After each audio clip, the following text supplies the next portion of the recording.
We're talking about this realignment when it comes to geopolitics across the region. What do we know about the latest when it comes to these technology advances that Beijing wants to achieve?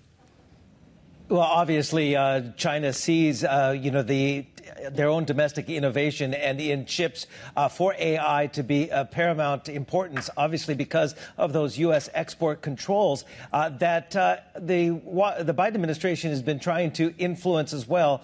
The countries like the Netherlands, which has the big chip making equipment maker, that's ASML, as well as in Japan, a staunch ally, of course, of the United States, which has Tokyo Electron, which also makes the equipment that makes those advanced chips. So those are the two overwhelming leaders in the world that make specific equipment for advanced, processors for AI.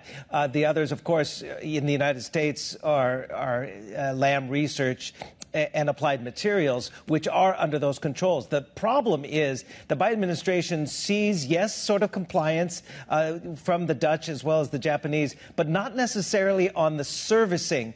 And that's a big problem because, again, this equipment, including the extreme ultraviolet machines that are made by ASML as well as Tokyo Electron, they need constant servicing. So Alan Estevez, which is a Undersecretary for Commerce in the United States, is going to be heading to both Holland and Tokyo soon, probably in the first couple of weeks of July, to kind of talk to those governments to see what they can do to put a little bit more pressure on ASML as well as Tokyo Electron to specifically, according to sources, limit the export as well as the servicing of high bandwidth memory chips, which, again, Chinese companies like Huawei and others are starting to develop because these HBM chips are absolutely critical for these AI accelerators made by NVIDIA and others. So, again, it's getting a little bit more technical and more specific in these controls.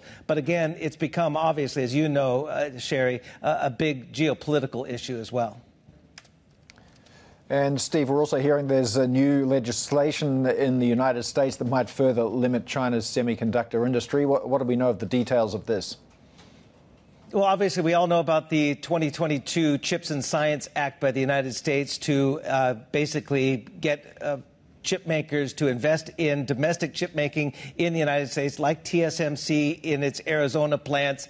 And any company now, according to this new bill, bipartisan bill, which was introduced in Congress Tuesday, essentially would bar these companies that build facilities in the United States that take the money from the Chips and Science Act from using Chinese gear in those factories. It's just another step in the further control of that federal money going to the chip sector that's being invested in the United States. So Intel, whether it's Intel or whether it's TSMC, they will not, if this bill is passed and signed obviously by Biden, they would not be able to use Chinese equipment in those factories, in factories that are in the United States. It would not necessarily, according to this bill, apply to those companies' operations overseas. So TSMC and its factories in Taiwan or the new factories that are going online in Japan would not necessarily be under this these controls by this new bill if it were passed.